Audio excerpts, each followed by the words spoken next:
Welcome back, everybody, back with a video. Today we're going to be talking about all the way to get orbs and pretty much the easiest ways or the safest ways to get orbs and all that good stuff. So today we're going to be talking about pretty much everything that revolves around orbs, alright? So, first off, let's start off with our gift box. Now, our gift box here, let me show you guys something here. I've been working on it the last couple days since we finished the live stream. So, we have an entire page of 75s and 50s here, pretty much for maxing out every single 5-star that we did pull from the BBS tickets. It took a while, obviously there were more orbs than I had before, but we did summon on the 7th anniversary banner, so there went a good chunk of orbs right there. So, right off the bat, I'm going to be saying this. So, I'm going to show you my character profile in terms of what I think is the best way to really farm orbs, because it's more, what's the word?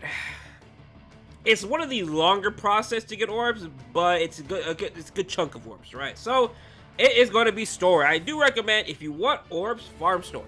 I think it's the best way to farm story. I would save your characters for later. Do not max out your characters. Save the characters for later, because honestly, maxing out characters are pretty easy to max out. But when it comes to farming story, everyone dreads story. Story's not really worth farming. It's boring, right? You're mainly farming it for orbs at the end of the day, right? But you do get a good chunk of orbs. If I do know the amount of orbs, I'll put up on the screen now. It is definitely worth farming story. You especially have to farm it all the way to chapter 13 at least, because you do need to farm that to unlock Chronicle Quest. You could probably get maybe 10,000 orbs plus from story alone. That's not even including sub-stories as well on top of that. So, let's go over here and show you something real quick. So, sub-stories, on the other hand, can give you roughly around 9,000 orbs.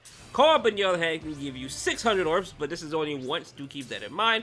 It has not reset in the last 2-3 years. I'm pretty sure the last time it reset it was 2019, maybe 2020, but I'm pretty sure the last time co-op reset was 2019. 600 orbs, pretty good. If you're a new account, you're going to be seeing those orbs. So now let's go to events. Now events, they give you a ton of orbs. Now, it is not that much orbs. It's kind of like a little bit, because it does add up, right? So, power quest, you come over here, there are 3 missions in each one, right? So 5, 10, 15. So you're looking at 15, 30, 45, 60, 75 orbs. 75 orbs here, 75 orbs here, 75 orbs here, and then, actually this is not 75 yet, this is just 5, 10, 15, 20, 25. So 25 orbs there, and then over here, 5, 10, 15. So as you can see here, it kind of adds up. It adds up slowly but surely, just maybe like 500 orbs in here.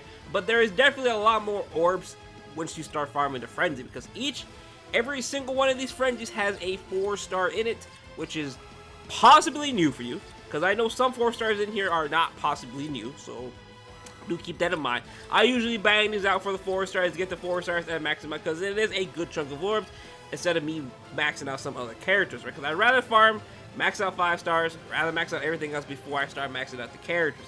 I did max out characters for this video personally, but normally when it comes to characters, I usually try to save it for last. Let's go look at my box real quick to show you guys even more what I'm trying to talk about. So, let's go over here. Now we go all over here. We go to descending, go to 5-star characters, and you will see pretty much there is nothing left. Everything here is pretty much maxed out or dupe or just sitting there for Chronicle Quest. Like all these units here are here for Chronicle Quest. Every single one of them, or Link. So, let's go to Ascension, and let's go to 6-star, and let's go to, actually, let's just go to level and ascending. Alright, let's go down here, change this over here, put that, there you go. So every single unit here, either they're resurrection or not, it will be dependent, right? If they are resurrection, they give you 200 orbs. If they are not resurrection, they give you 125 orbs. So as you can see here, all of this is orbs. These are our resurrection units. So you're looking at 150 orbs a pop, because I already made them a 6-star. If they were 5-star playing, they're 200 orbs. Do keep that in mind. So 1, 2, 3, 4, 5, 6, 7. So we got 7 right there. Let me whip out the calculator real quick. So we have 7. Now let's count how many rows we have here, right? We got 1, 2, 3, 4, 5, 6, 7, 8, 9, 10, 11, 12, 13, 14, 15, 16, 17, 15, 14, it's about 14-ish. We'll just do 13. We'll do 13. So we got 200 orbs times, okay. So it's 7. It's going to be 7 rows times 13. Let's do 13. So we got 91. So now 91 times 200. Right there is 18,000 orbs. From right here at this tag team total show, there's obviously more orbs because there's more units out here that get resurrected, but just for the sake of the video, from this torture all the way up here, this is all 18,000 orbs. Easiest way to get orbs is to max out characters. No surprise, right? Honestly, the more you just play the game, the more you just can max out along the way. Obviously, I do have all the materials ready to go. I just need to max them out. I'm just not really doing it because honestly, there's no point. I think I have more than enough orbs to really survive. I will say this though, if you cannot keep your orbs, if you have a hard time just saving on your orbs, do not max out the units. If you need the orbs, wait till you need them and wait till you summon to actually max out units, because I know some people can not have some self-control, myself included. You saw what happened with the 8,000 orbs. Kind of went all the way in. I didn't want to do all that, right? But we did get what I wanted, so. But yeah, maxing out characters are going to be the easiest thing to do. I've already maxed out so many units. Let's go collect my gift box real quick to show you guys how many orbs we're actually going to get from this. So let's go over here. Gift box. It is going to give a good chunk of orbs. So we're at currently 4.3 thousand orbs. I'm pretty sure we're going to go like 7k orbs. We are definitely going to hit like 7 to 8k orbs. And we are at, let's look, 7k orbs. All right, we're close. We are exactly right there. So right there, just like that, we are ready for part 2 of the anniversary. Now, there are other ways to max out orbs in terms of some nicer ways that are monthly orbs as well, such as point events, limited time quests. I do recommend farming this limited time quest because it does add up. The point event gives you roughly around 100-ish, about 150 orbs every single time it does come. Maybe a little bit more if I'm not mistaken. It just depends on how many quests. This point event though has very little quests, and the dupe 4-star, the 4-star inside this point event we already got before, so this point event is really not giving them any orbs. It's going to give you that guaranteed 50 orbs. So you may be looking at like 100 orbs from this point event when it's normally a lot more higher than that, right? So next and lastly, the other way to really get orbs is from your exchange shop. The exchange shop will be your best friend if you play the game a lot. So let's go over here to exchange shop before we do end the video, because I did talk about story, where I do recommend people farming story, because story is pretty much the easiest way to farm orbs. You get 5 orbs every single time you complete that little story nod mission.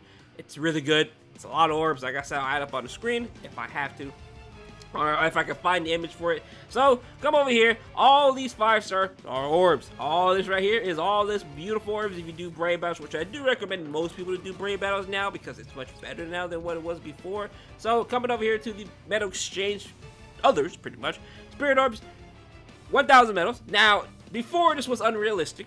It was literally impossible for you to get orbs here. It was literally impossible to hit. But with the recent changes to brave battles and giving more medals, it is definitely possible now to get these 1,000 medals. But I do think you have to be around 4th seed to 3rd seed to actually buy these medals every single time. To buy them out the entire month, I'm pretty sure you have to be in 3rd seed and 4th seed to completely buy out all the orbs. Next, you go over here to it's raid medal shop. Every single raid we get, there will be orbs, no matter what, besides the con one, because it's a free epic raid, right? It's a free little pet. But when it comes to the raids that are here for 30 days, they do give you orbs, either being a 200 orbs or it is going to be 100 orbs, depending on if it's a Awakened epic raid or it is going to be a normal epic raid. Do keep that in mind. It resets monthly. Obviously, Senkaimon, we already talked about Senkaimon. Senkaimon is monthly. If I didn't talk about it, it is going to be monthly, but there is no orbs inside the exchange shop. But Arena as well. Now, Arena, I know people do not like Arena, but in terms of orbs, it does give you a good amount of orbs. I know if I click on Arena right now, it's going to make me do Arena because I cannot. And it's going to force me into a game, so I'm not going to be clicking on Arena. But there is about 1,400 orbs in there if you hit 100k trophies. It is a long way to get there, but it is definitely going to be worth the long run. It's 1,400 orbs. Can't really complain about 1,400 orbs. And you do get a lot of orbs from here. You get about 175 orbs if you completely clear out the shop here, and if you completely do all the orders in every single season. Every single season is 15 days. It's not too bad. Every single game is like 2 minutes and 30 seconds, depending on who you are going against, right, in terms of time still and all that good stuff. But 175 orbs for just playing Arena every single month is pretty damn good in my opinion. If you are free to play, you really want to do every single thing that involves orbs, because these orbs are very, very valuable, right? Especially with a lot of high stuff coming, and if you are waiting for 1,000 and Blower, I won't be surprised if they do spam 1,000 and Blower like they did the last time they were here, where every single end of the month was 1,000 and Blower, and that was a very, very bad time for people who were free to play, because have it all though, you were not gonna have enough orbs for every single banner, right? But other than that though, hopefully that answers a lot of questions in terms of really farming orbs. It's very, very easy to get orbs in this game. This game is very free to play friendly. You do not have to spend a lot of orbs. You do not have to hunt dupes in this game. You don't even have to farm much point events like I do to really get a lot of orbs. Now obviously I do have a lot more orb sources than most people, because obviously since I farmed the point events, I got a lot of orbs already just sitting there, just waiting for me to max out, right? Obviously there are more orbs there than I counted for, because obviously I didn't count all the normal, you know, all the normal characters here, right? I didn't really count them because there was really no reason to, right? But that though, hopefully it was a very helpful video in terms of really maxing out units and orbs. It's pretty simple. This game, like I said, is very free to play friendly. It's a good way to get orbs. You can get orbs on top of maxing out a unit. Pretty damn good. But that though, thank you guys for watching the video. Hope you have a good day, and I will see you guys later on. Peace out.